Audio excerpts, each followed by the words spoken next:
my good people in the YouTube world and beyond. Y'all already know what it is, and you already know who it is. This is the Outlier B, and I'm right back about you cats with another video. What's good, y'all? What is popping? How are you guys feeling? The first week of June is done, y'all. The first week of June is done. It is now Friday. I remember Monday when I came up here to talk about the week and to start the week off, to start the show off. How y'all doing, man? How are y'all doing? I'm back with my time, man. My time, my time, my time. You can't go back. You cannot go back. You can't reach. You put your hands out and reach into yesterday and change anything. You can't. So I just hope that you are happy with all of the decisions that you made leading up until this point, starting off the week, because you can't get that time back, man. And the further, and further you put it off, is the longer it's gonna take you to reach your goals, man. And in this world, all we really have is time, my people. Time, time, time. You know? We got a great episode lined up for you.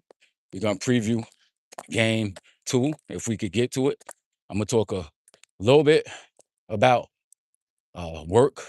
We also are going to speak a little bit about health, man. A little bit about health.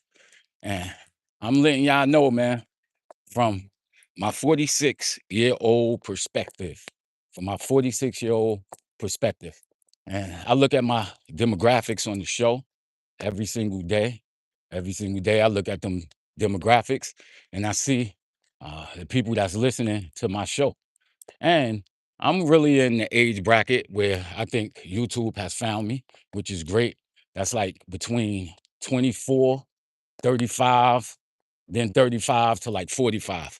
I also have a surprisingly large amount of viewers that's over 55 and in their 60s.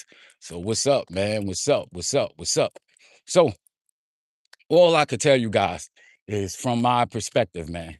And I think that what I didn't understand when I was younger and what I'm understanding now is that time really, really, really means a lot, man. So, if you're 55, if you're 65, you've seen so many different generations, man, and so many different iterations of people. And all I do is really give you a bunch of uh, case in points. You know what I mean? You could look at people who, at your age, let's say you're 55 or 65, you look at the way they live in their life. You see some of the decisions that they made leading to life and what put them where they are. You also look at people who are not doing some of the things that, you would think that they would do. And you see some of the decisions that they made, you know. But we got some people in the check-in. We got Daniel Berry Sports Highlights. What up? I think you was on here yesterday. What's going on, my brother? He said, happy Friday. Hello, everybody. What's going on, my brother? How you doing this Friday? Somebody said, Aura, what's going on? S Skinny 67 was good, was good, was good. Shout out to my boy Big Mont. Shout out to my boy Big Mont. He met up with me yesterday, bro. He cut me off yesterday. I was on my way to 7-Eleven, and the brother hopped out of the vehicle just to say what up. He ain't want to be on camera. He said he ain't want to mess up my view of the camera. But shout out to my boy Big Mont. Shout out to my boy Big Mont. That's a good brother, man. Been knowing that dude for over 20 years now, man. He's probably one of my longest lasting friends in my life, man. I knew this brother for so long. And, he's just a good brother, man. Just a good dude. He also helped start our podcast that we had way back in the day, putting rappers of New York on. Big Mont used to be a DJ when he was younger. He got out of it, but Mont loved music just like me, man. Loved music just like me. So he was our DJ for the show. He was throwing on the classics. Big Mont used to mix songs together that I didn't know could be mixed. He also was a very, very, very intelligent brother. So shout out to Big Mont. Uh, if This was before I was even potting. He got a brother who also does podcasts. LaRon, y'all need to go check him out, man. I think it's called the Broken Traditions podcast. Go check out that brother LaRon, man. Good dude, man. He on the thing where he's telling people to put down their electronic devices, put down their electronic devices and live life. So go over there, check that brother out. The reason why I bring him up is because when I used to walk to work over here, I used to always catch him jogging every morning. I used to catch him jogging from where he lived at coming down here. And that was like maybe 6 or 7 years ago. Now the brother done moved to Atlanta. He got his podcast going. So go check him out, man. Go check him out. You know, good dude. We got some other cats on the check-in. Say hi. Louis Salgado said hi. What up, Louis? How you feeling today, man? Where y'all coming in from? We got 20 people on the check-in. Hit that like button. Hit that subscribe button. If this is what you're into, man. This is what you're into, you know? And what is this? I'm just a brother walking down the street every single day, talking about him life. My people talking about him life. Somebody said, where am I going? Madness YT6. I'm on my way to the train station. I gotta go to work. My train leaves at 5 a.m. My train leaves at 5 a.m. So I'm on my way to the train station, headed to work, my brother. What about you? What you got planned for the weekend? What do you have planned for the weekend? Yeah. So, like I was saying, you know, depending on your age, you've seen a whole bunch of iterations of people coming up. So you can see what decisions lead people to certain places and, you know, what they've done. And I've only lived one life, but again, I've seen so many different people, man, so many different people. I've watched the way parents have raised kids from the moment that they were born. Because think about it, if you 46 now and you started having kids in your 20s, then you know, your kids are in their teens now or in their lower 20s.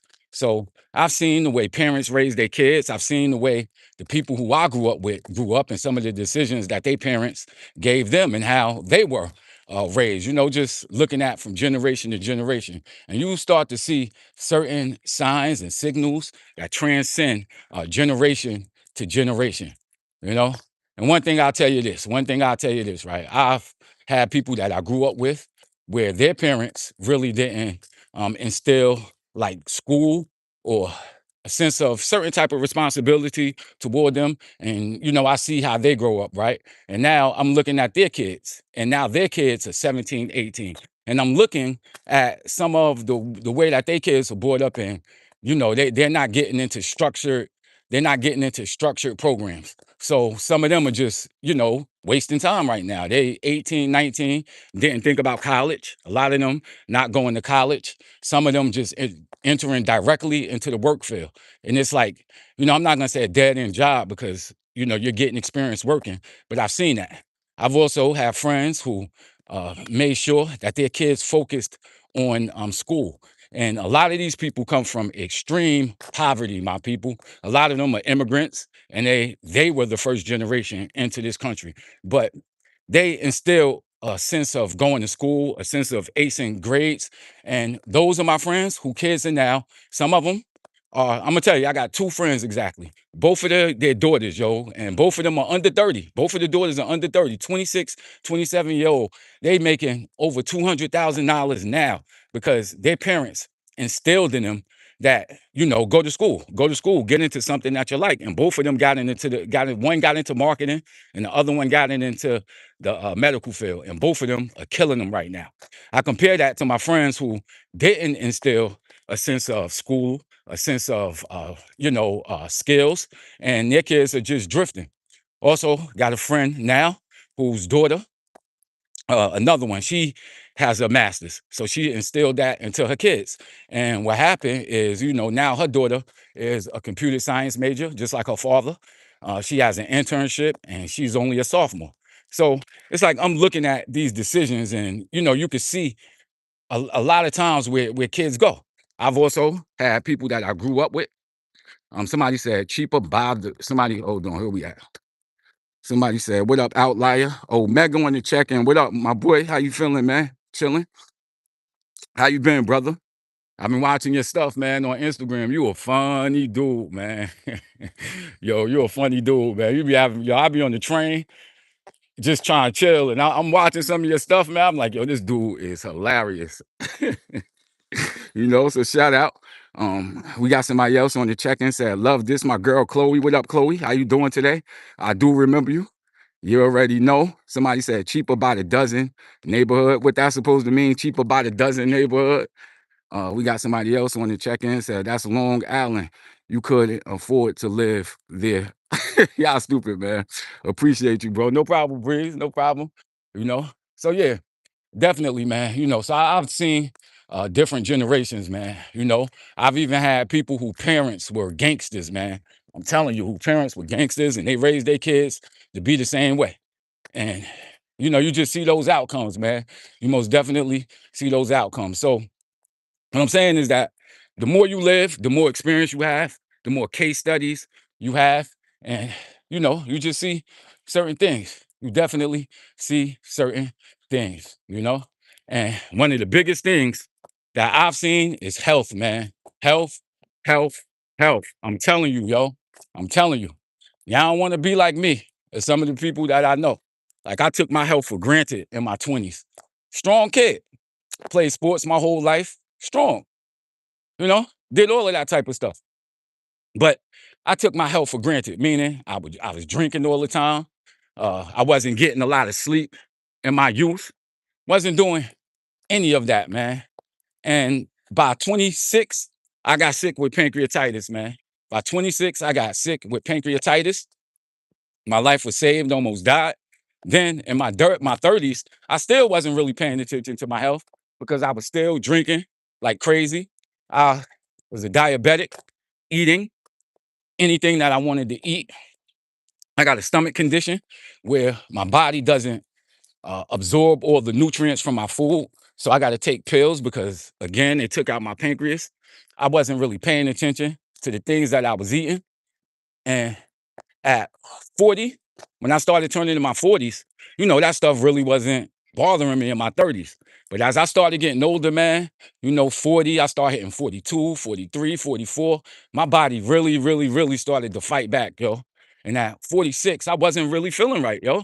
I kept telling y'all about my stomach aches and all of this stuff. So if I was to put it into a percentage, I would tell you guys that maybe I ain't gonna exaggerate. Like 20% of the time, my body was in pain. Like 20% of the time, my body was in pain. Either my pancreatitis was bothering me, meaning it felt like I was swallowing razors, or my sugar was high, and I was going back and forth to the bathroom. I'm sweating profusely. So my body was really fighting back, man. And I said, fuck it, son. If I'm gonna be a healthy 50-year-old, healthy 60-year-old, live till I'm 70, then I gotta take advantage of this stuff, man, and start acting now. So that's what I did, man. And I actually woke up this morning feeling great, man. Feeling great, got up early. I'm energetic. My stomach isn't bothering me. It isn't burning. And we're gonna keep it like that, man. You know, we're gonna keep it like that. You figure me? Oh, damn, I got wet. We looking to the check-in. We got somebody said, wow, bro, Breeze, what up, Breeze, what up? Somebody said, Francis, stop, bro. We got somebody else on the check-in. Tim Anderson, 69, said, bro. Somebody said, nobody is behind him. It's only grass and air. Francis said, all right, but whenever somebody tell me somebody behind me, I got to check, man. I told y'all that. I got to check. Because the day I don't will be the day somebody really is behind me. Somebody's really behind me. So I said all of that just to say this, man. From a 46-year-old man, I'm telling you, man, get yourself checked, man. Get yourself checked. And, we all adults here. We all adults here. So we're going to have adult conversation, man. So for men, I already told y'all, get your prostate checked, son. An older man who did have prostate cancer. He was young. He was in his 60s, man. And he was telling me, he said, I beg you, young man, always get yourself checked. Also, get them colonoscopies, man. Very, very, very important. Very important. I got to schedule mine, yo. I was scared of that damn colonoscopy. I had one scheduled a couple months ago, and I broke my appointment because I was shook. But I got to even be more mature about that. Like, it's better to find out early than to find out you know, and when you don't, when it's too late. Because I just had a family member who I just started back getting in touch with, and she passed away, son, and I didn't even know about it. It was like the craziest thing. And she got her colon checked, and she had colon cancer, and it was in stage 4 when they found out about it, and she passed away. And we had really just started talking about, I was getting into her personality, she getting into my personality. It was cool, and it just happened so quick, man. It just happened so quick. And I'm telling you, when you start being 46, you get in your 40s, you get in your 50s, you start seeing people that you grew up with, and they passing away. And it's because they really didn't take care of their health, man. Really didn't take care of their health, man. Bree said prostate too. Somebody said I got a southern accent. I'm from South Alabama. Shout out to the people in South Alabama. Y'all already know what it is. My pops is from Alabama. I got a bunch of family still out there in Alabama, but I don't really know my southern family like that, man. I really don't know my southern family like that. My grandpops, he moved from North Carolina back in I think it was the 60s, yo. Yeah, it was the 60s. 60s, 60s. He was part of the ending of the Great Migration. Man, my father, he tell me sometimes about some of the stories when he was in Alabama. And he said he moved up to New York for better schooling. He said better opportunities for African Americans. And he came up here when he was 18. He moved by himself. Then his sister moved out here to Hempstead. My pops was, he's still around, but I told y'all before he had a stroke. So he's in his 70s. My father, 76, and he's getting a little bit older. So his mind isn't where it used to be because he's a very sharp brother. He moved out here by himself. He was a hustler, man. I got this was back in the day, so he used to have like clothes. I don't know where he used to get the clothes. I guess he used to go to a wholesaler, but then he would go around to each neighborhood or each house and sell clothes to them, like knock on the door. And this before the internet and all that. Like people used to sell vacuum cleaners and things like that, Tupperware. Like this was way back in the day before the internet. So he used to sell houses, and he went to my grandmother's crib and met my mother. And, he hollered at her. I guess she liked him. And, they started to kick it. And they had a brother like me. But my father, he went to school, man. He went to school, graduated with a master's from Columbia University. Went to school. I remember him going in early. Damn, son. Y'all seen that cat? I remember him going in early for work. So he'll leave before I even woke up. And then, like, I used to love to see my father after work, but he worked in Manhattan and also went to school in Columbia. So he'd come home like around 11 o'clock, and I used to just wait up to go see him. Wait up to come see him or whatever, hug him. And, it was a cool relationship I always had with my pops, man. You know what I mean? He used to take me to the baseball games all the time, take me to DC. And my pops is mad cool, but, he's in the 70s. He's losing his mind. He tell the same stories over and over. He be making up stuff in his head that never really happened. And I don't correct him. I just be like, yeah, Pops, you right. You right. So we got somebody said, are you gay or trans male? Nah, I'm a straight brother. I'm a straight brother. We got somebody else in the chat and said, bro, I need help streaming, but I don't know how to. You need help streaming, but you don't know how to. Hit me up, man. I'll help you out. You can send me an email at LEWI, B as in boy, D as in dog at gmail.com. At gmail.com. Somebody said Encyclopedia Britannica. Exactly, Breeze. Yup. They used to sell encyclopedias. Word up. Back in the day. Back in the day, they used to sell the encyclopedias. On the heights, they used to have damn, no, who them cats from Utah? Damn. The Church of Latter-day Saints. They used to come to the crib, man, but they was always white boys. And it's the funniest thing, like, they come into a black neighborhood. So we used to talk craziness to them, yo.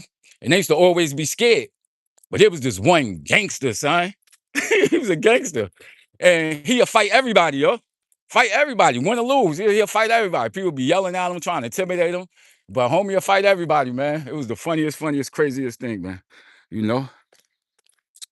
Mormons, exactly. The Mormons. They used to come to the neighborhood preaching. Uh, some of them they was older than us, but I think they was like, they was in their teens, but we was young kids, man. We used to talk crazy to the Mormons, man. Talk crazy to them. And it was one of them. Homie ain't, he wasn't playing that, man. He definitely wasn't playing that. We got somebody else on the check-in. Said, L, it's 2 a.m. and you're waiting around talking loud. What the hell? You funny. It's 4 a.m. over here, bro. 4 a.m. over here. 4:30. 4:30 over here, man. But it is what it is. So, all right, that's enough of that, man. Y'all ready for game 2 tonight? Is y'all ready for game 2 tonight? Who y'all got? Who y'all got? Man, I'm going to say the Spurs tonight, man. They home. I think they due for a win. I do want to see the Knicks win again. I ain't no Knicks fan. I ain't going to get up here in front, but I would love to see the chip come back to New York. Come to New York. I told y'all if they win it, I'm going down to that parade and get y'all some footage. You feel me? That should be a beautiful, beautiful time. A beautiful time, my people. We definitely going to get into that. But I don't think they're going to win today. And I'm going to tell y'all exactly what the narrative is going to be. It's going to go back to normal, man. Everybody talking crazy about Wemby, saying he not this, he not that. He's still a beast. Everybody's questioning the Spurs shooters. They're questioning everything. They praising the Knicks. But all the narratives change after one game, man. All the narratives change after one game. I'm telling y'all. So if the Knicks win tonight, the people gonna go crazy again. They're gonna be questioning every single thing about the Spurs. Like their whole season was a fluke. Like they not ready yet. But if they win, everybody's gonna be going back to the same narrative. They're gonna be questioning the Knicks again. So I just say, man, all you got to do is just stay level, man. And everything you do, just stay level. Don't let one event make you act all crazy. Don't let two events make you act all crazy. Just stay normal because things tend to go back to their baseline. You feel me? So my boy Breeze on the check-in, he said, yeah, I'm gonna pop up if they win for sure. Facts, facts, facts. Definitely do. Definitely do. He said Spurs a young team too. Knicks got a chance. Facts. They do, man. We saw that yesterday. Wednesday. We definitely saw that Wednesday. Knicks most definitely got a chance, y'all. Knicks most definitely got a chance. But we are going to see. We are going to see, my people. You know? But that's all I got for today, man. I'm gonna check y'all again next week. I'm about to go in here, make me some tea. I am very, very, very happy because my body feels normal, man. And when you sickly, when you got ailments, you tend to cherish the days when everything runs right, man. So I'm letting y'all know, man. If you ain't got no ailments right now, be happy, man. Be happy, man. Jump. Go do some jogging, you know what I mean? Go work out. Go show that you happy, that you still healthy, man. You still out there. Take a walk, you know what I mean? Breathe some fresh air. Go somewhere. Do something with yourself. Because I'm telling you, once your health go, man, that's exactly what you're going to miss. That's what you're going to miss. So I'm up out of here, man. Thanks, everybody, for checking in. I love y'all. Chloe, check you next week. Of course, I remember you. And thanks for checking in. Peace out, y'all.